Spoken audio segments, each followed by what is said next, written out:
Dear student, due to coronavirus, school started online classes for your study. So you can subscribe Golden Flower Palia YouTube channel, like and press the bell icon. Good morning, students. Today in class 9 chemistry,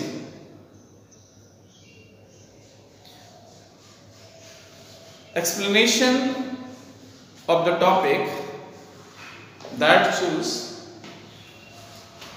gas to liquid change.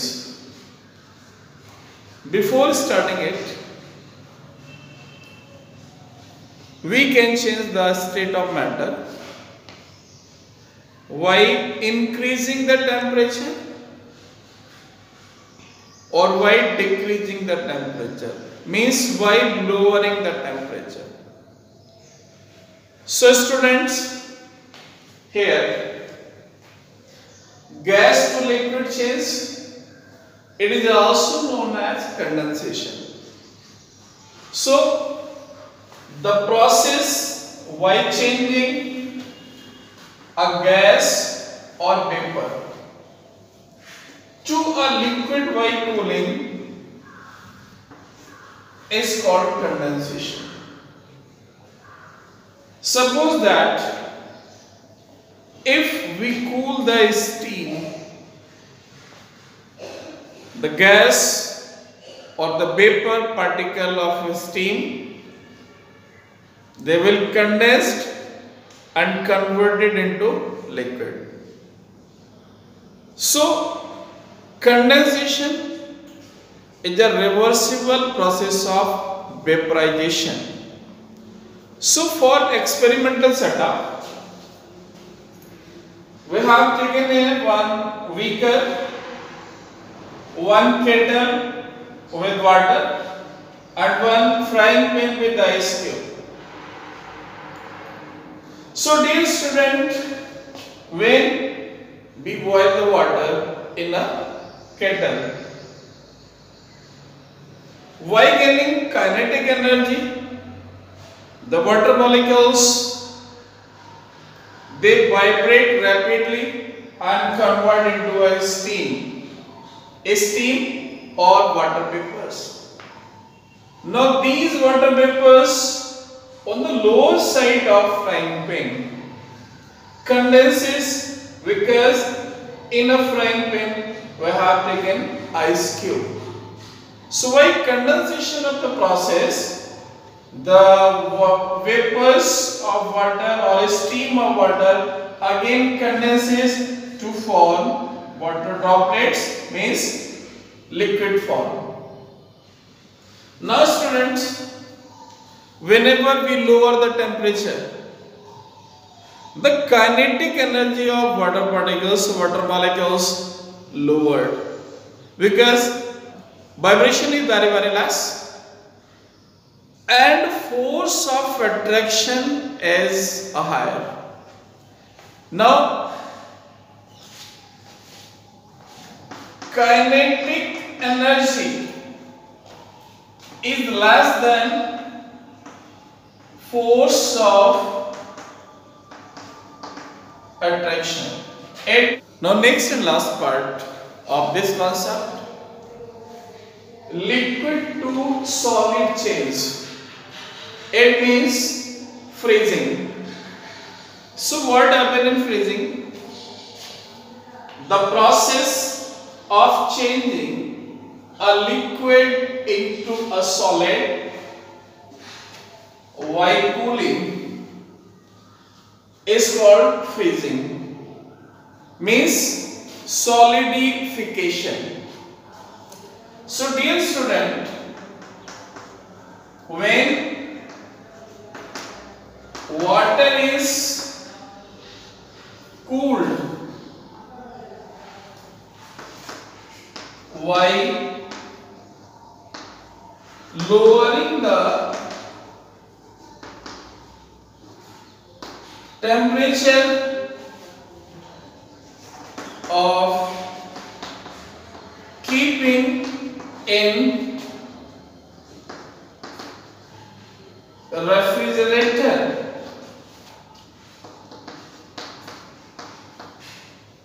it becomes.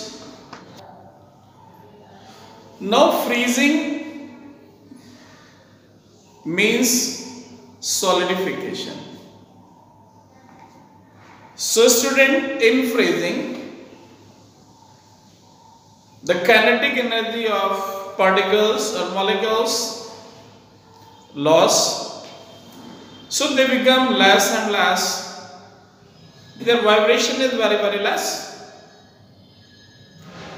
And this freezing or solidification is the reversible of melting process. So student, here 4 things for you. Conversion of solid into liquid, liquid into gas, why increasing the temperature, and gas into liquid and liquid into solid by lowering the temperature. So this is the first phase, means why change the temperature, we can convert the state of matter as a solid, as a liquid and as a gas. Earlier, why increasing or lowering the temperature, we can change the state of matter. So again, one more factor, effect of change of pressure. So the physical state of matter can also be changed by changing the pressure. Means to say, by increasing the pressure or by decreasing the pressure, we can change the state of matter. For example, gas liquefied, increasing the pressure and while lowering the temperature. But some solids can change into vapors, for example dry ice, carbon dioxide, by lowering the pressure. So what will happen in change of pressure? So for example, in a cylinder we can fill particular type of gas. So here the space of particles is more. So they have more and more kinetic energy and they move randomly with the help of piston. Means piston pushed in, so the particles get closer and more closer. So in second diagram, gas particles get closer. Means to say the space between the particles are less. Now here we can compress and cool. Means compressing and cooling both. Again compress and cool. So the particles get so close that gas liquefies. Means they form layers of liquid. Dear student, why increasing the pressure and while lowering the temperature, we can liquefy the gases. For example, We can liquefy the nitrogen gas at the temperature and a higher pressure. We can again liquefy the oxygen gas that filled inside a cylinder. We can fill LPG, liquefied petroleum gas, in the liquid by increasing the pressure. Or we can again fill the CNG gas inside a cylinder by increasing the pressure. So these are the conversion of matter, solid to liquid, liquid to gas. So this is it for you. Thanks for the day. Do self study at home and stay home, save lives. Thank you very much.